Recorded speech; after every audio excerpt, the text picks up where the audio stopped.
Alright, so we're live on Twitch. We're live on the website. Let's give this a little refresh and take a look. We are live on the website. And let's check YouTube. YouTube's always a little bit tricky to tell when you go live. Let's take a look.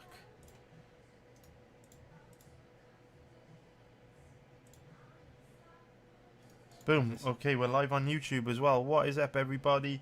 Hope you're having a good day. In this live stream, we're going to be researching the fight between Sean Strickland and Uriah Hall. So we're going to be taking a look at all their recent fights and seeing if we can dig up a bet on this one. So if you are watching on YouTube after the fact, after this video finishes uploading, there won't be any timestamps or anything like that. We're just going to go through their past fights to see if we can dig up a bet on this one. So let's get into it. So Sean Strickland, at the moment, pretty big favourite. His average odds are around, call it 1.47, which is minus 213 for an implied probability of 68%. And if we take a look at the odds on Uriah Hall, currently around about an average of 2.75, which is plus 175 for an implied probability of 36%. So yeah, Strickland pretty big favourite here. What about the over under? Alright. Okay, so we'll keep the over under in mind as well, and we'll obviously fish for props on this fight as the stream progresses and we start to take a look at some footage on both these guys. So Sean Strickland, 30 years old, 6'1" with a 76-inch reach, and Uriah Hall, 36 years old, 6 foot tall, with a 79.5-inch reach. So a little bit of a reach advantage there for Hall. Nothing major though. What is interesting though is Hall is obviously getting old now. You know, we've seen over the last few years, you know, Hall start to develop some grey hair in his beard and in his hair, which is obviously a sign that his body's testosterone levels are starting to decline. When you start to see grey hair, that is a sign that your body's producing less testosterone. It's a sign of aging. And so, you know, father time is going to be knocking on the door for Hull, you know, pretty soon. He's going to be 37 at the end of the month, which is pretty old for a fighter like Hall, who relies so much on speed, reflexes and athleticism. So, you know, Sean Strickland's a lot younger, almost 7 years younger than Uriah Hall. That's a big difference. You know, when there's a 7-year age gap in a fight, I think the younger guy wins around 65% of the time. So that is a really nice X factor going in favour of Strickland's. In favour of Strickland, and obviously since having his accident, I think it was a motorcycle accident that he was involved in. Strickland's looked absolutely amazing since coming back from that injury. So Strickland improving from fight to fight, whereas you would expect Uriah Hall to be declining. So let's take a look at where these boys have trained for this fight.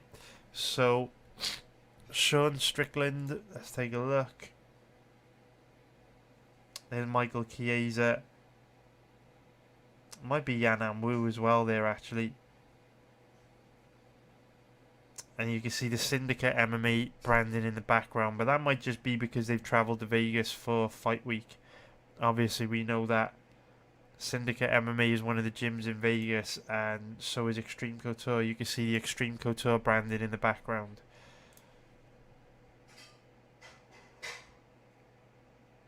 There's Daniel Rodriguez and Patricky Mix. So that's interesting because Patricky Mix and Daniel Rodriguez trained in, or do train in Albuquerque. So I'm not too sure what's going on there. There he is at Extreme Couture with, this looks like Gustafsson. But I thought he trained in California with Jason Perillo. Stopped by to train with the old crew. See, I'm not too sure what Strickland is up to at the moment with his training. There he is at King's. Seems to travel around quite a lot. So who knows where he's been training coming into this one. If we take a look at Uriah Hall. Now, Uriah did move to Fortis MMA and was training at Fortis MMA for a while. Not tons of training pictures here, though, or recent training pictures. There he is with Ryan Spann, obviously Cheyenne and JP Buys. Derek Lewis, Cuba Gooding Jr. But yeah, not much in the way of recent training information from Uriah Hall. So I guess we just assume he's still at Fortis, but who knows. What I would say, though, both these guys have got really, really good gas tanks. So I don't think we need to worry about the level of training, that these two boys are putting in coming into this fight, because they always show up in shape. And more than capable of going 5 hard rounds. Of course, we have seen Uriah Hall, in a 5-round fight before. He main evented a fight night card taking on Anderson Silva, but this will obviously be Strickland's first main event, first 5-round fight, although I can't imagine it will be an issue for Strickland. One of his biggest attributes, one of the biggest weapons he has against his opponent, is the volume that he can put on him and his ability to fight at a really high pace for a decent amount of time. So, let's get into this one then. Let's start off. So, I guess it's a lot easier to know what to expect from Strickland. We know he likes to come forward with a lot of pressure, stay behind that jab, walk his opponents down and just basically chip away at them with really crisp, technical, beautiful boxing. That's what Strickland likes to do. Uriah Hall, with him being almost 37 years old, 37 years old in 4 days' time, I guess it's a little bit harder to predict what to expect from Hall. So maybe we should start off by taking a look at his past fights first, and then that might give us a good sort of picture of what Strickland is going to be dealing with this weekend.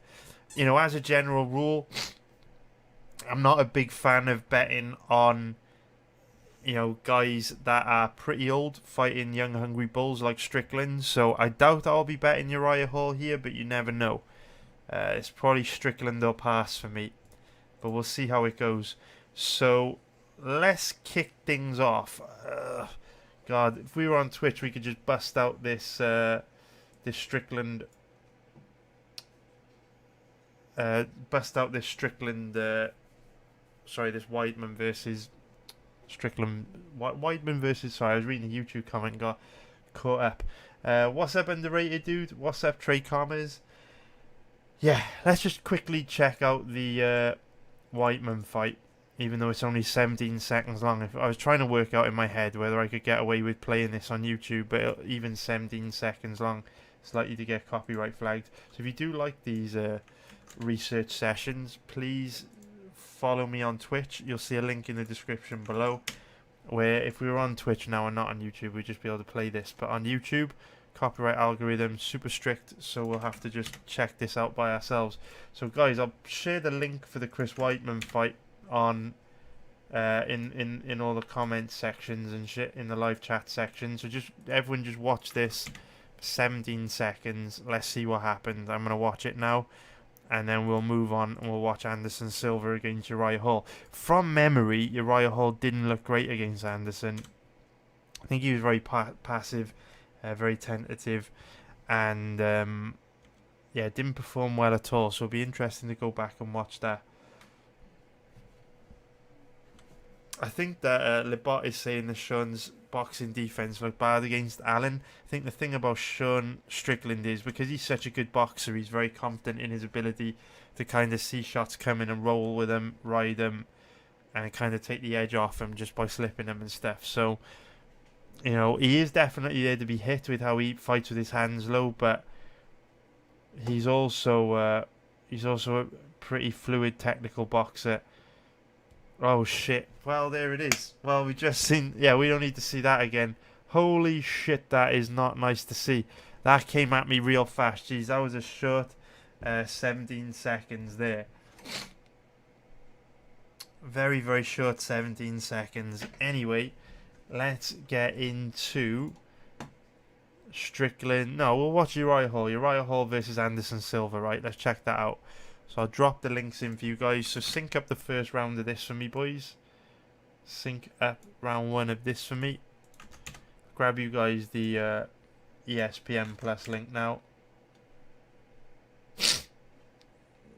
Indigo, mate, I would just say, if you do feel that way, I would just say perhaps you don't. Oh god, I don't want to go back over old stuff we've talked about a bunch, but I would just say perhaps you are not aware of how to assess risk and reward in betting on MMA. I suppose that's the fairest way I could say it.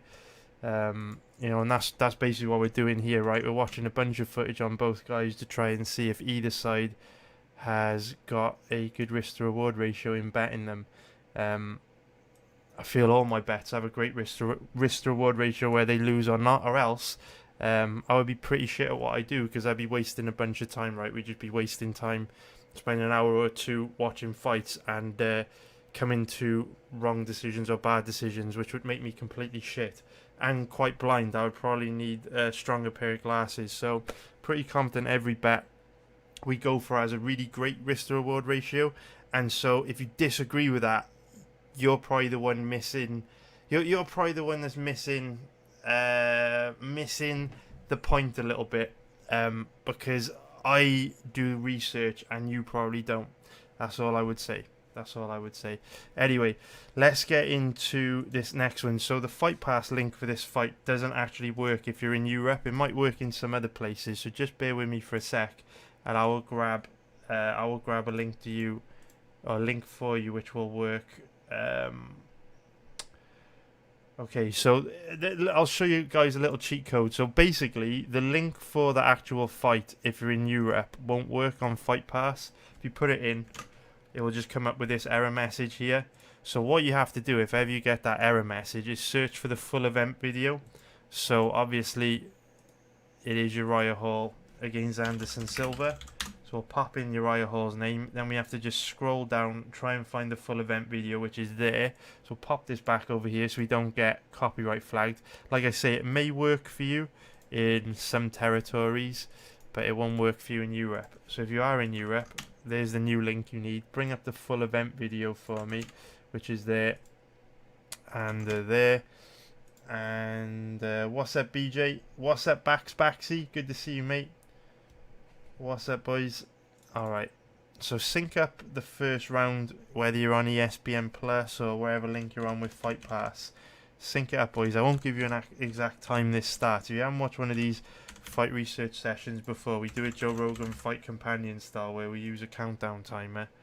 So let's all sync up the start of the first round, and we will watch this round together. We'll watch this fight together. We'll break it down, and then we'll see if there's any strong positions for us to put our money based on the odds. Alright, let's go, boys. So sync up round 1 for me. We're all good to go, and let's get it going in 5, 4, 3, 2, 1, go. Go, go, go, go, go. Let's go, let's go, let's go. Alright, boys. So from memory, Hall didn't look great here, and I think it was because guys like Hall, who are counter strikers, they need their opponent to go first, right? 'Cause they're waiting for their opponent to go first so they can react to what they're doing and try to catch them with a big counter. The problem here is obviously Silva was trying to do the same thing, and then when you have two guys looking to counter, it becomes a game of chicken where, you know, neither guy wants to go first. Nobody wants to make the first move, and in situations like that where you have two guys that are really, really patient, you could find situations where not a lot happens in fights, and I think that's what we got here. Now, I don't think this fight is going to tell us much about how Uriah Hall matches up against Strickland, because Strickland's obviously a high volume pressure fighter, which is the exact opposite of what Anderson Silva does. But this fight is obviously going to be useful because Uriah Hall is getting old now, so may give us some clues as to the condition or the state that Uriah Hall is in at this stage in his career. So I've seen some stance switches from Hall early.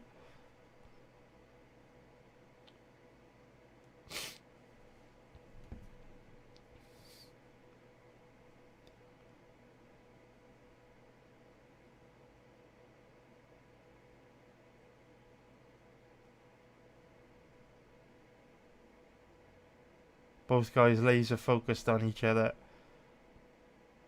In that open striking stance at the moment, Hall's chosen to go orthodox.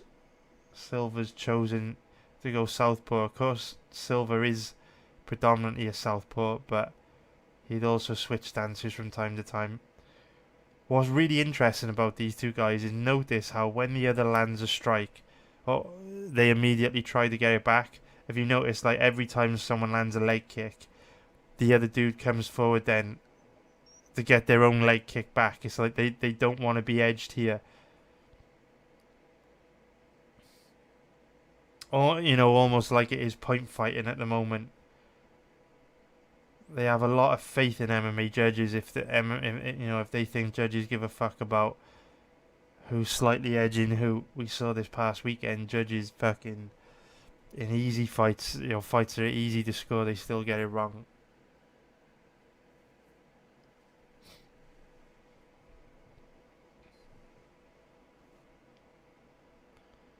So obviously, Sean Strickland is a pressure fighter with a predominantly boxing style. So when Silver does come forward like this aggressively, it is useful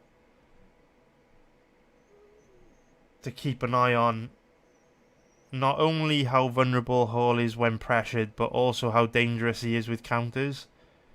Because like Labot was saying in the public chat room on the website, Strickland does fight with his hands down low and his chin up high, so he will be susceptible to counters.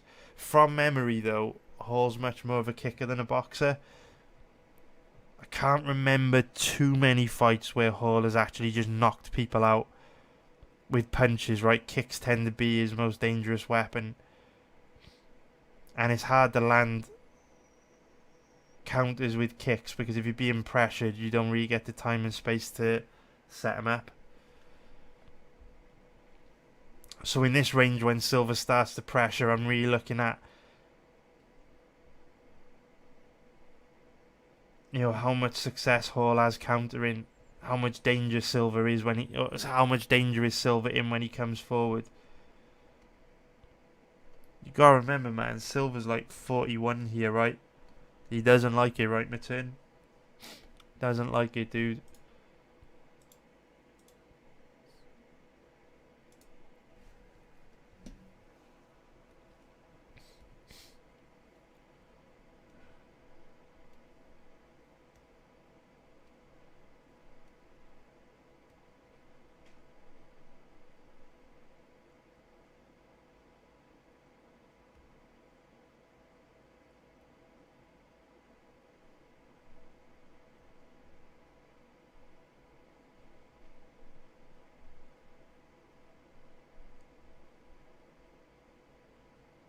Nice jab there. That's been the best work that Hall's done with his boxing in this round. When he gets the jab going, he's landing with good accuracy, but not a ton of it. And like Matern said, Hall not reacting well to pressure. So sync up round 2 for me, boys. Let's get round 2 going. Sync up round 2. Give you guys a little bit of time to get that ready. Sync up round 2 for me.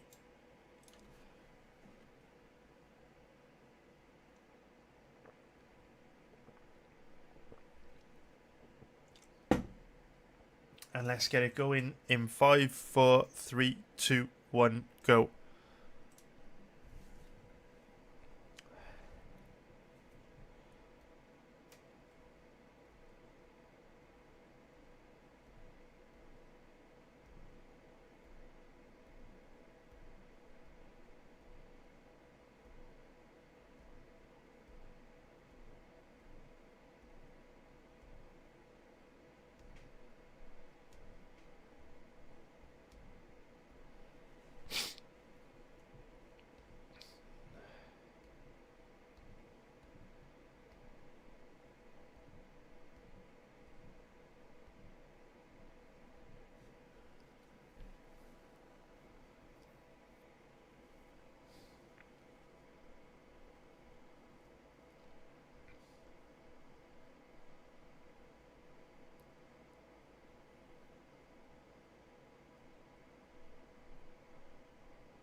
So second round starting off a lot like the first.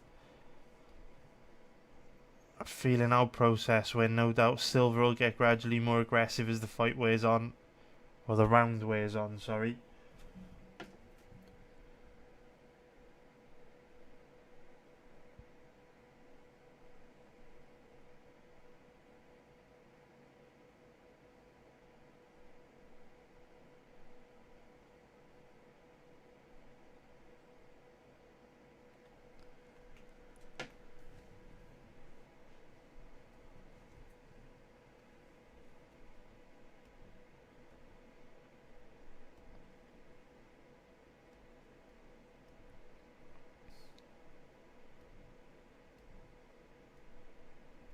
What I am noticing is just in this kickboxing range, Hall is completely ineffective with his boxing. Like, he's not landing anything.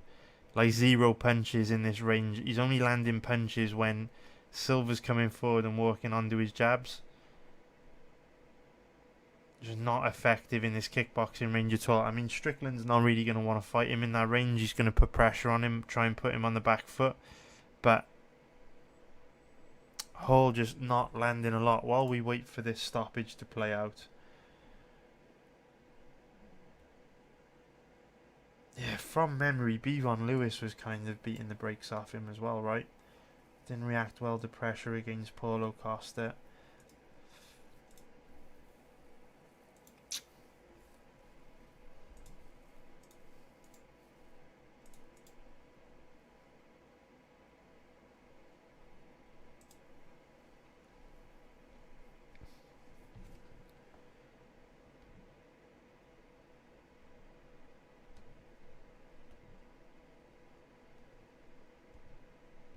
So looking at the last time Hall knocked someone out, it was basically, well, it was Anderson obviously, but then Lewis, Jocko,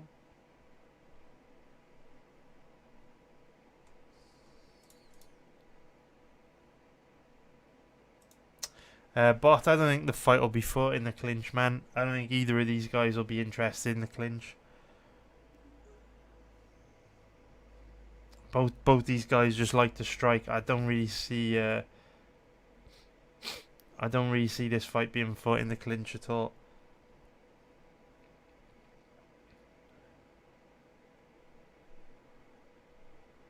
See Hall coming forward a little bit more aggressively now towards the end of this round.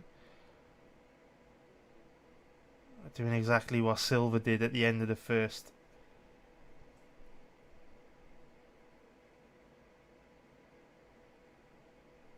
When the finish comes in round 4 for Hall, I'll be interested to see if that was from Hall gradually getting more aggressive and being more effective at striking, or if it was him just catching Silver with something big.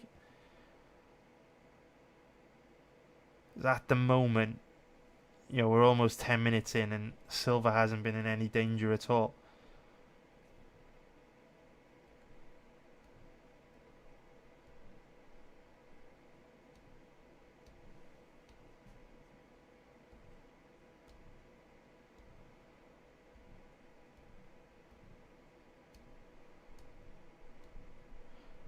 Obviously, what we always talk about with fighters who are older, especially ones that rely on speed and reflexes, is they see the openings like they always did, but they can't capitalise on them as quick. So by the time they pull the trigger, the moment's gone. Could be seeing a bit of that with Hall, where he is 37 years old now. Like I say, for guys that rely so much on speed, reflexes and athleticism, 37 years old is really old for fighters like that. Alright boys, let's get into round 3. Sync up round 3. Round 3 boys. Let's get it going. Let's go boys, let's go. So sync up round 3 for me. Benny B is saying Hall will smash Strickland. Alright boys, let's get this next one going. Sync it up, get it going in 5, 4, 3, 2, 1, go.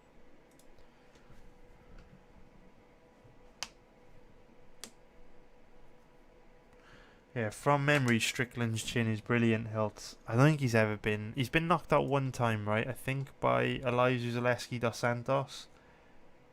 One time there. Yeah, so he's only been knocked out one time in 26 pro fights. So that's pretty good.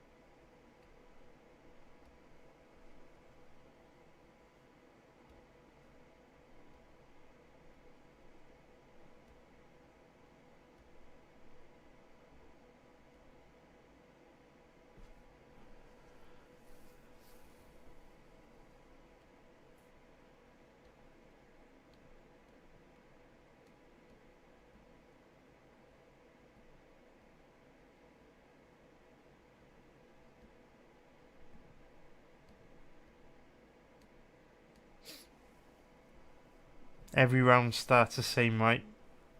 Neither guy wanting to go first, and then one of them gets a little bit more aggressive towards the end of the round to steal it. With about a minute and a half left to go in each round.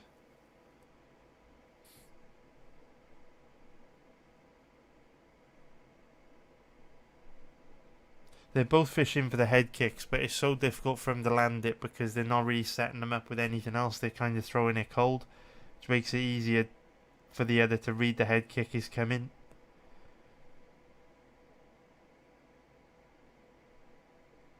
Hall getting aggressive again now, midway point of the round.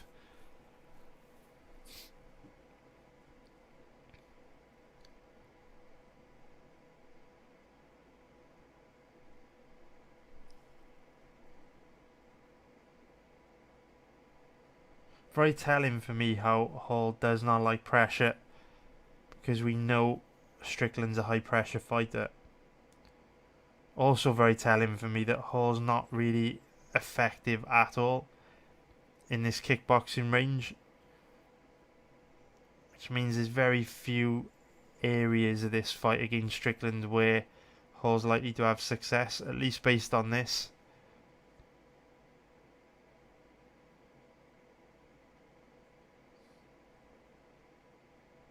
Like, even little moments like that, right, where, you know, Anderson throws like a lazy axe kick, lazy spinning back kick to the body.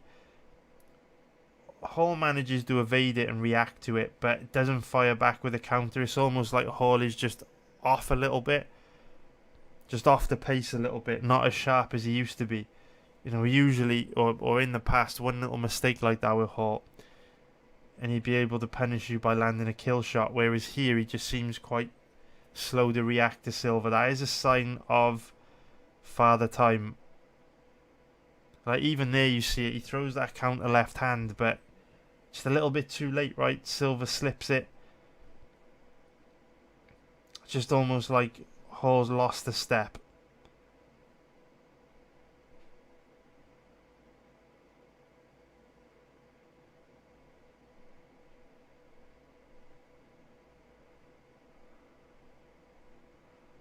And when pressured, he looks real uncomfortable.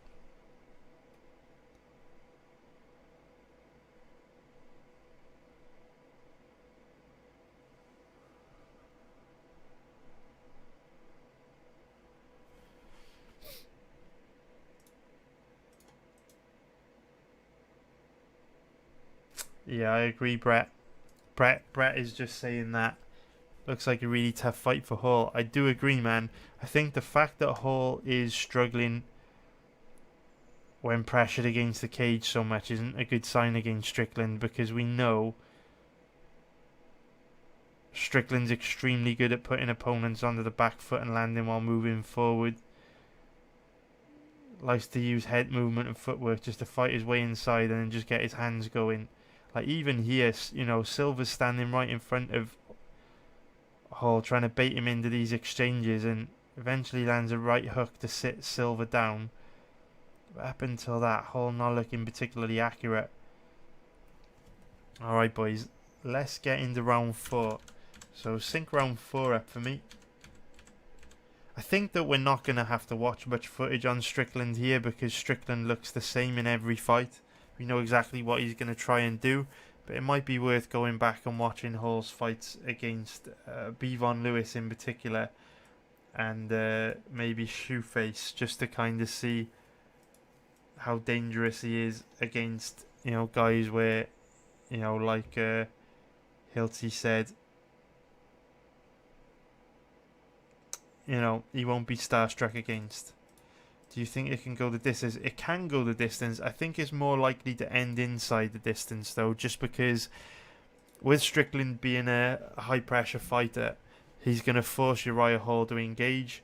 So, you know, Hall's either going to struggle to deal with that pressure, in which case you'd expect Strickland to kind of break him down with volume and get a win inside the distance, or Hall catches Strickland with something big as Strickland tries to pressure him, and then in that instance it ends inside the distance as well. So I think with how these guys match up stylistically, it's more likely this fight ends inside the distance. But at the current odds, I wouldn't be rushing out to bet it, because I think the odds on this fight to end inside the distance are like 1.57, right? Yeah, it's not great. You're not getting a great risk to reward ratio there. Plenty more.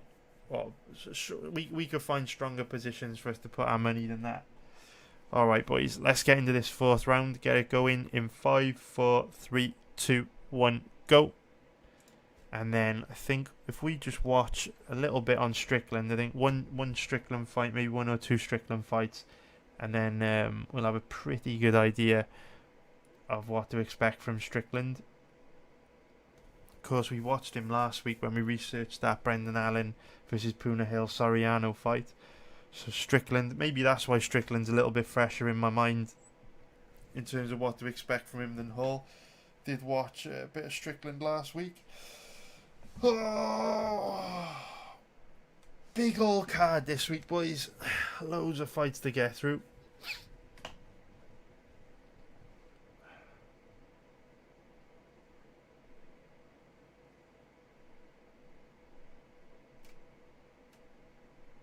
So again, fourth round starting like all the others, slow, with one guy gradually getting more aggressive as the round progressed.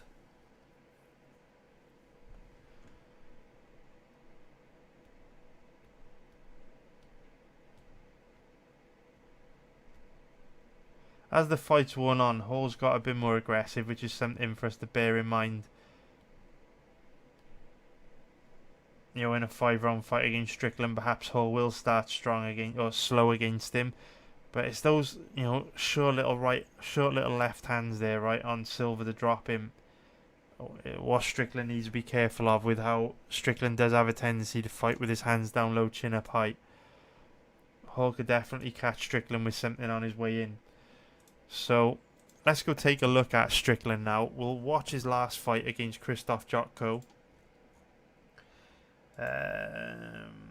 Yeah, I think if we watch Strickland's last couple, probably see all we need to see, because Strickland, like I say, has looked a lot better in his last few fights since coming back from that motorcycle accident. He seems to be making massive improvements in a short space of time. Alright, so sync this one up for me, boys. I'll grab you the ESPN Plus link now. Drop it into YouTube as well.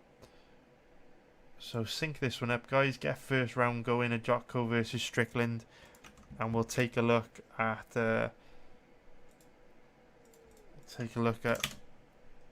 how this fight played out. Now, I remember that we bet the over in this fight. We had the over on one of our over under bets.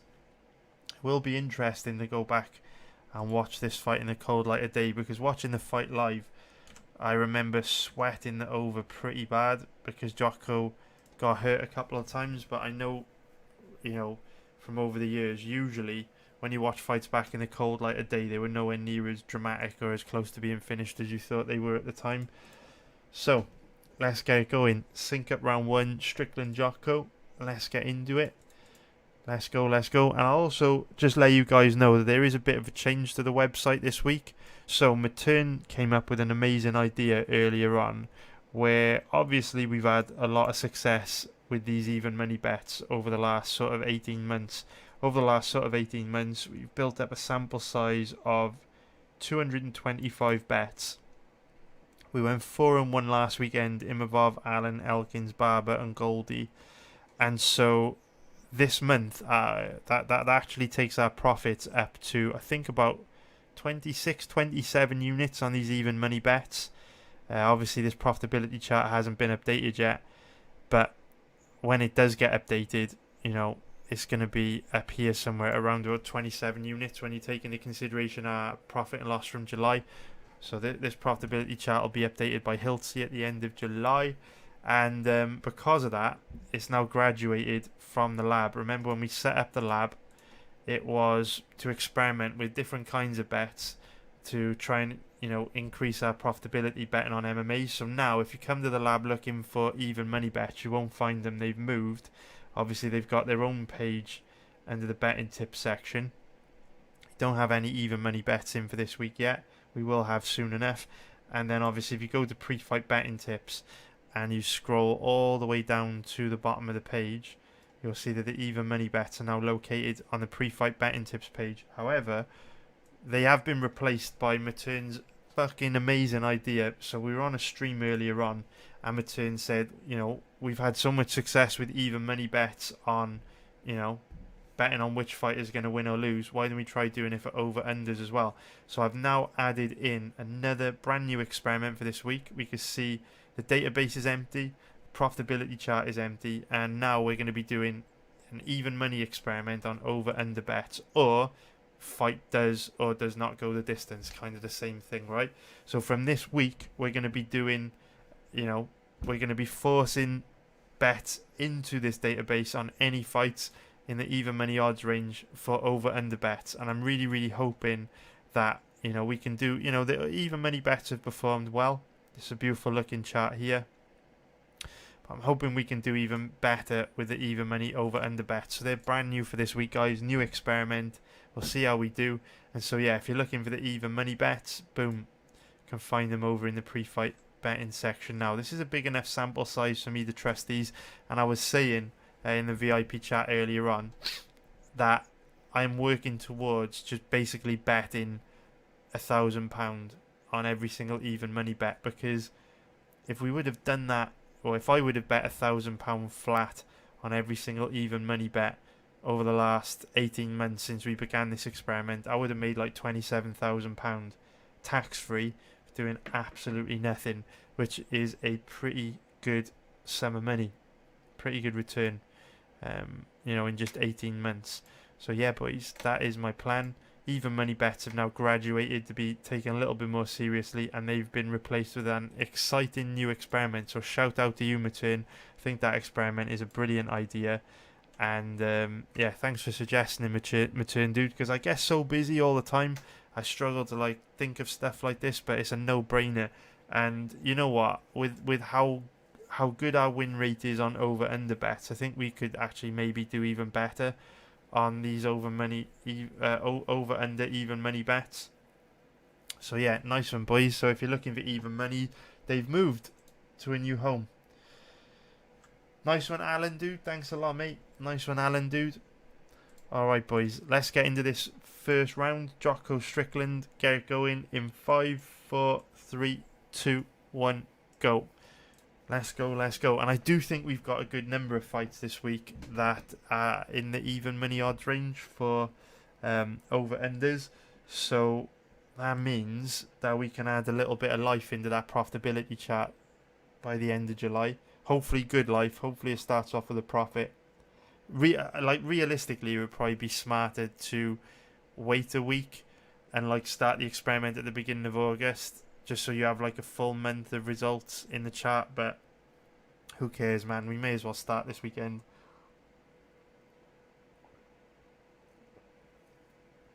No time like the present.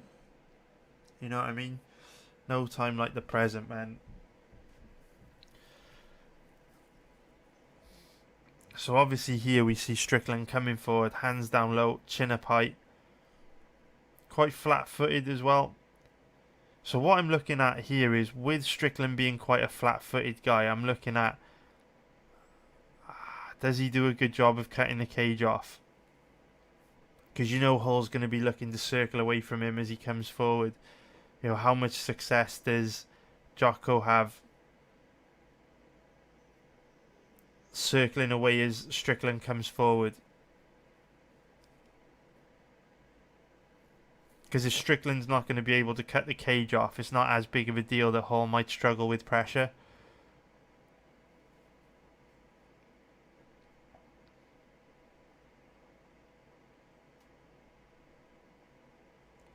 What does bother me, like you see it here, where Strickland's coming forward in straight lines and he just doesn't move his head.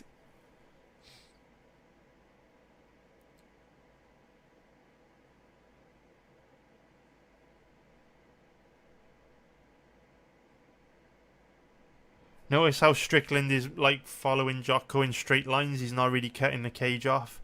Like, he's not using lateral movement going side to side to make the octagon a small place to be. He's literally going in straight lines.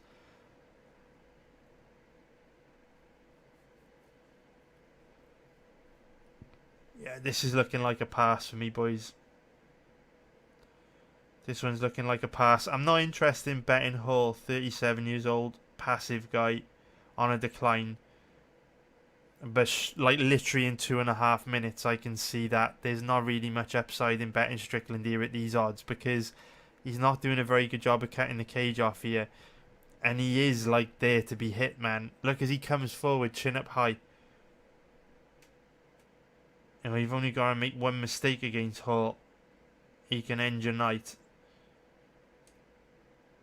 So yeah, it's going to be difficult to pull the trigger on Strickland at these odds, man. I definitely lean towards Strickland, no doubt about it, but I don't think you're getting a good risk to reward ratio at these odds.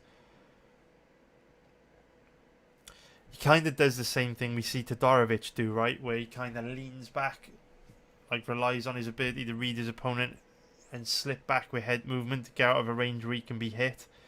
But the problem is, if you don't read your opponent, if you slightly miscalculate, you know, them throwing a power strike, you can get caught cold.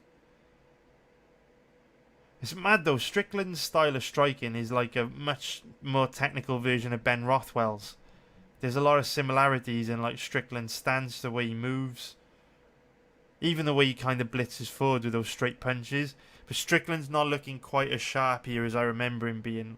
You know, I thought Strickland was a little bit better at pressuring with lateral movement to cut the cage off. I didn't realise that Strickland kind of came forward in straight lines as much as he does. Now, I'm not saying Hall's going to be... I'm not saying Hall is going to react particularly well to this forward pressure, but it's not like Strickland is like adjusting Gaethje. Do you know what I'm saying? That's going to make the cage a really small place to be, and it's going to be really difficult for Hall to find space in there. And Hall's going to be a constant risk of getting himself knocked out. You know, Strickland does seem to be one of these volume strikers, you know.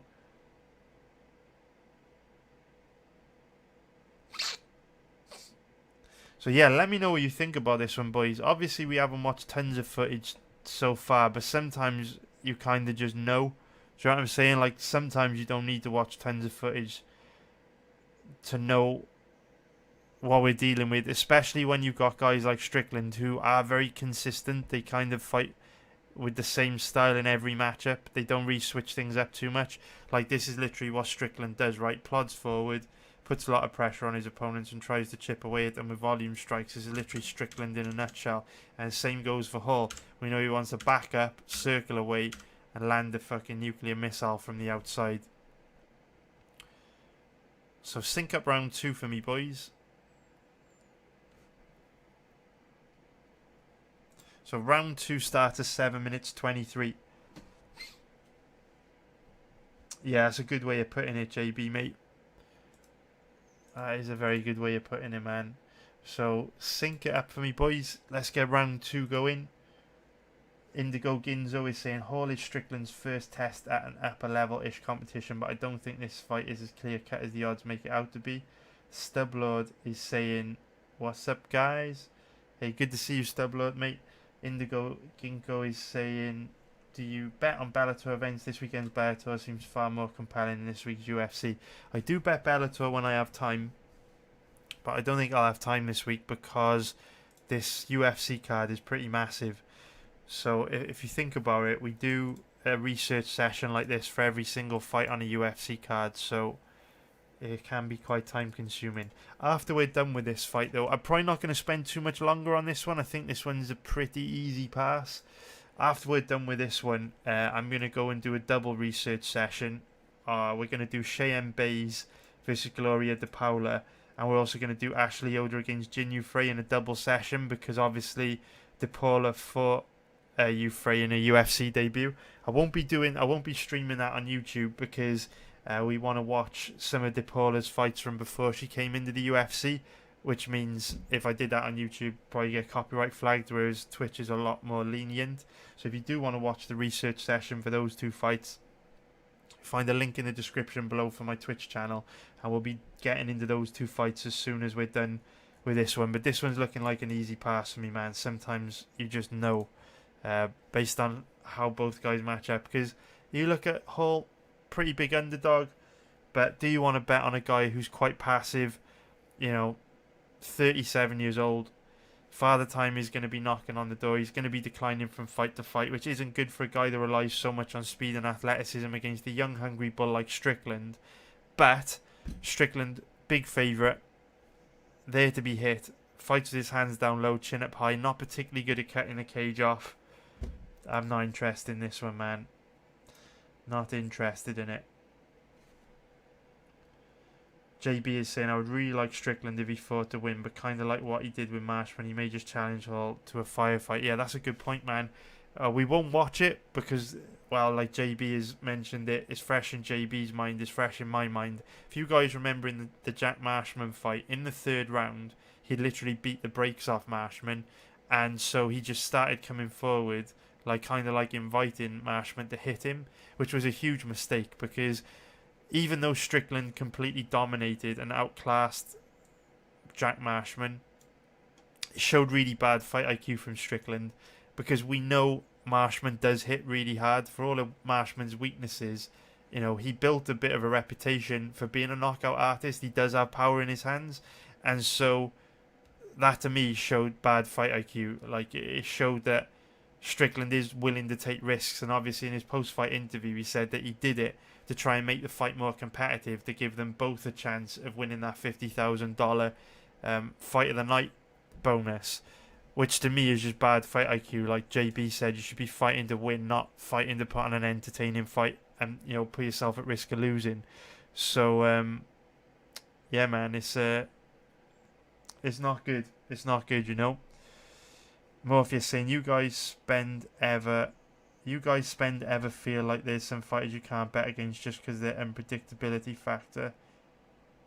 Yeah, I know what you mean. Yeah, Morpheus is basically saying that it's difficult to bet against Hall because no matter how bad he looks or who he's fighting, he's always got that ability to just bang, kill you. I suppose Derek Lewis is a bit like that as well, right?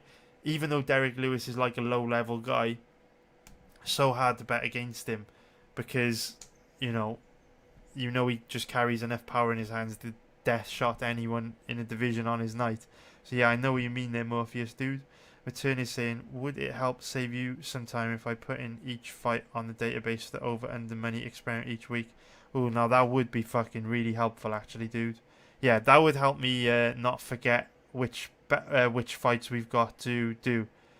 Yeah, Matern, if you could do that, dude, that would be awesome, because I am conscious, some weeks where I'm super busy, like last week's, occasionally, I forget to do stuff.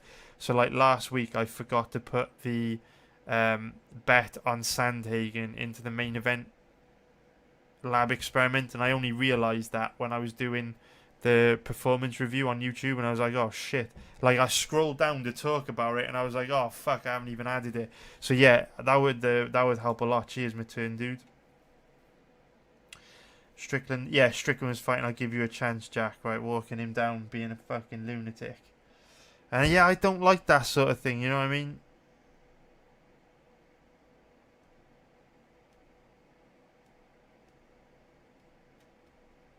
Yeah, let's do it, man. Yeah. Also, if you can return, put in the fight does or does not go the distance as well. I can't remember which examples they were for this card, but there was one example where the over under didn't fall into even money, but the fight doesn't go the distance did. I can't remember which fight it was.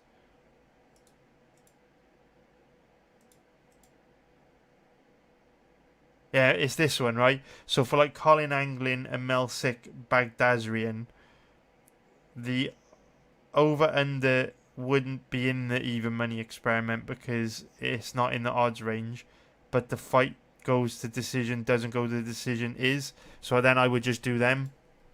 So we'll do so the experiment will be like a combination of over unders and fight does or does not go the distance. So in actual fact, that should lead to having quite a few of those bets for every card, I would imagine, because we're kind of like casting our net a little bit wider.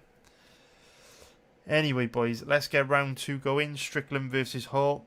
Get it going in 5, 4, 3, 2, 1, go. Like I say, after this, boys, we'll head right on over to Twitch and we'll get into DePaula against Baez and Jinyu Frey against Yoda. You guys know me, man. I love some low-level women's MMA. Low-level women's MMA is a bit of a cash cow for us, right? We do well betting it, so hopefully we can dig up some bets on those 2 fights. It's just not much I like this week, man. Really isn't a great deal that I like on this card. Had some sucky events lately. I think it's just a big part of it is, you know, bookies kind of pricing us out of bets. You know, I would love to bet Mounir Laziz this week, but I'm not touching him at 1.50. I would love to bet Strickland. I'm not touching him at 1.50. You know what I mean? They're like pricing us out of stuff, which is fine. We'll just stay patient and then hit them hard with those really strong opportunities to make some cash come up. Hopefully, though, we'll be able to dig up some decent value underdogs. I still think Jeremy Stevens was a gift at 3.0 against Mateusz Gamrot. Those odds were super wide.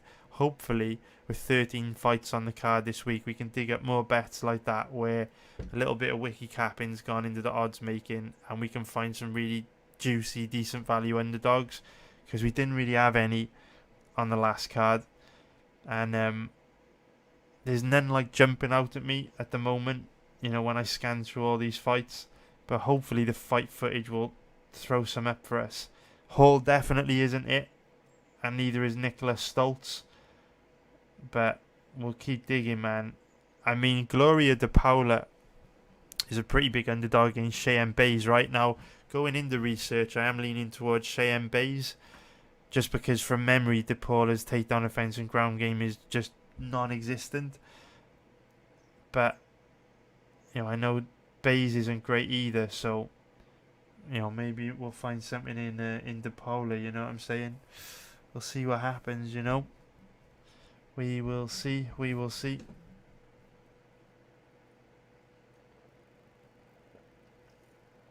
Hopefully we dig up some fat, juicy underdogs, man. Yeah, hopefully we can find some more bets like that. Go, mate. You know what I mean, hopefully we can dig some up. I do think there's a fair few bets on the even money in the even money odds range this week, though. So even if we don't end up with many loose bets, I'm starting to take those even money bets super seriously. Like I say, I want to get to a place where I'm betting £1,000 per even money bet, but I'm not there yet.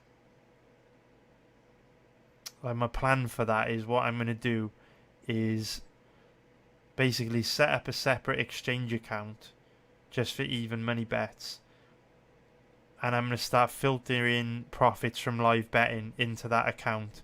And then when I build up, so like max we probably have like 5 or 6 even money bets per event, right? So if I can put in, say, £25,000 into a betting exchange account, we would have to get absolutely fucking destroyed on 5 consecutive events for that amount of money, that 25 grand, to be in trouble, which is like so improbable, it's ridiculous. So if I can put £25,000 into an exchange account and then bet £1,000 per even money bet, and who knows, man, maybe after a year, £1,000, on the over under even money bets as well. I think I could start to grow that account into something special. I think 25 grand is like a decent amount to start doing £1,000 per even money bet, because realistically, like at the most, even on a bad night, at most we only lose like 2-3 units an event, which means something absolutely catastrophic would have to happen to blow that £25,000 account balance. That's kind of what I'm shooting for at the moment, but just have to filter profits out of live betting into that, which will take a little bit of time, man, because obviously I've got to refund new live betting accounts, and I want to take a percentage of live betting profits into like loose betting accounts as well. I like trying to just trying to scale everything up, to try and maximize the amount of money we can make, while at the same time, making sure that we take some money out of betting and putting it into other stuff. Don't want to completely reinvest everything. I do like to take a little bit of money out of the live betting profits and just filter it into other stuff. Alright, boys. So, sync up round 3 for me, which starts at, if you're on Fight Pass, it's 13 minutes and 33 seconds. 13 minutes 33. 13 minutes 33. Hey, what's up, Stublord? Simple Kind of Man is saying, I've just bet Hall, Strickland under 4.5 rounds at 1.66. And TC is saying Uriah Hall all the way. The odds are way off on this one. I can definitely see where you're coming from, dude. Like, Strickland's not the best at cutting the cage off. And making the octagon a small place to be. Is very much following Jocko around the cage in straight lines, and he's definitely there to be hit. I just not a lever of betting on old dudes like Hall against young hungry bulls like Strickland. But I do agree with you, like, this is a winnable fight for Hall, man. But I do lean towards Strickland. I would much prefer to have my money on Strickland here. Alright, let's get this next one going. Sync it up, get it going in 5, 4, 3, 2, 1, go. So what I'm going to do, boys, this one is going to be a pass for me. So as soon as we're done with this third round, head on over to Twitch. There'll be a link in the description below, and I'll start researching some more fights over there. Hopefully we can dig up some bets on them ones. Like I say, we're going to do Gloria De Paula against Cheyenne Bays and Ashley Yoder against Jin Euphrates. Low level women's MMA is my speciality, so hopefully we can dig something up on there.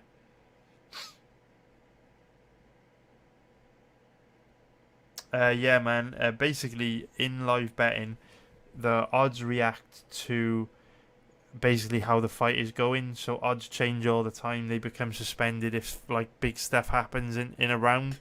So basically the goal, but the so some people say live betting's really hard, but that's because they approach it in the wrong way. So people that think live betting's hard because the odds get suspended all the time and making the mistake of trying to live bet the fight based on how the fight is going.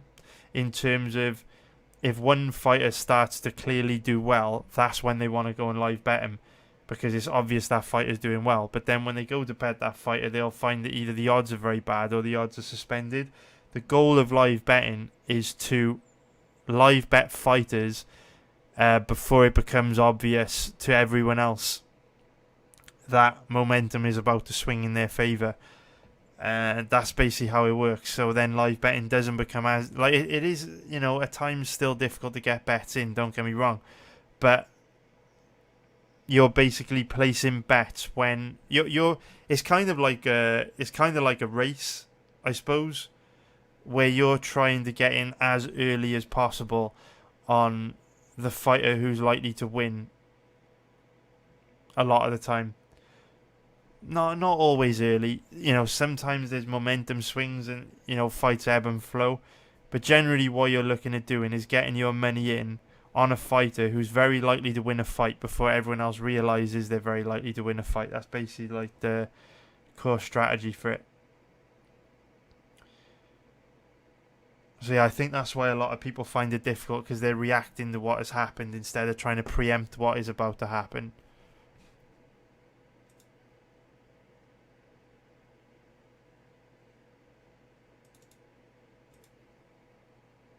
I'm not too sure. Sorry, Morpheus, dude. I'm not able to use a lot of the US sites from the UK. Used to be able to, but then I think a lot of them got scared of the UK Gambling Commission and stopped accepting customers from the US. Plus, I know that live betting in America is a little bit more complicated than it is in Europe. I know that individual states have your own sites, or some individual states have your own sites and apps and stuff.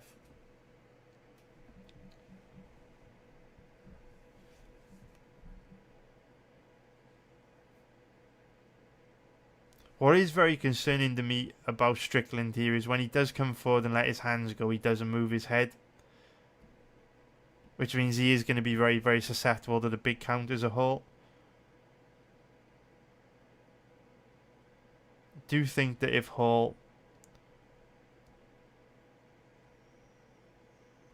lets his hands go and is a little bit more aggressive in this fight, he could cause Strickland some issues.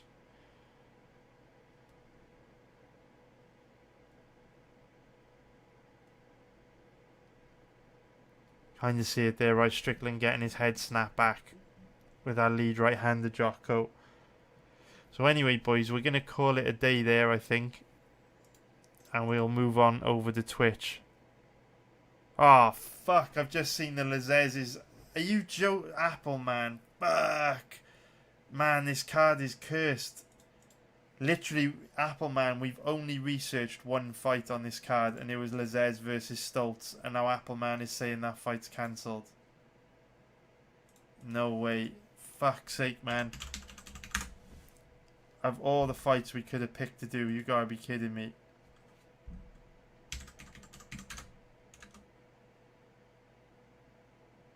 Motherfucker.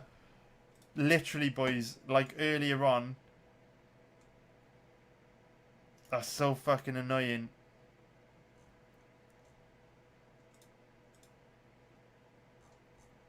Earlier on, we spent a fucking hour researching that fight. Literally the only fight on the card we've done. What an absolute bastard. Ah, motherfucker. That's annoying. Anyway, I'm going to pass on Strickland versus Hall, boys. Thank you everyone for watching. I'm going to slide over to Twitch now, and we're going to do... we're going to do Strickland versus... No, we're not. We're going to do Jinyu Frey, Ashley Yoda, and Gloria De Paula versus Cheyenne Bays. So thank you everyone for watching. Take care. I'll see you boys over on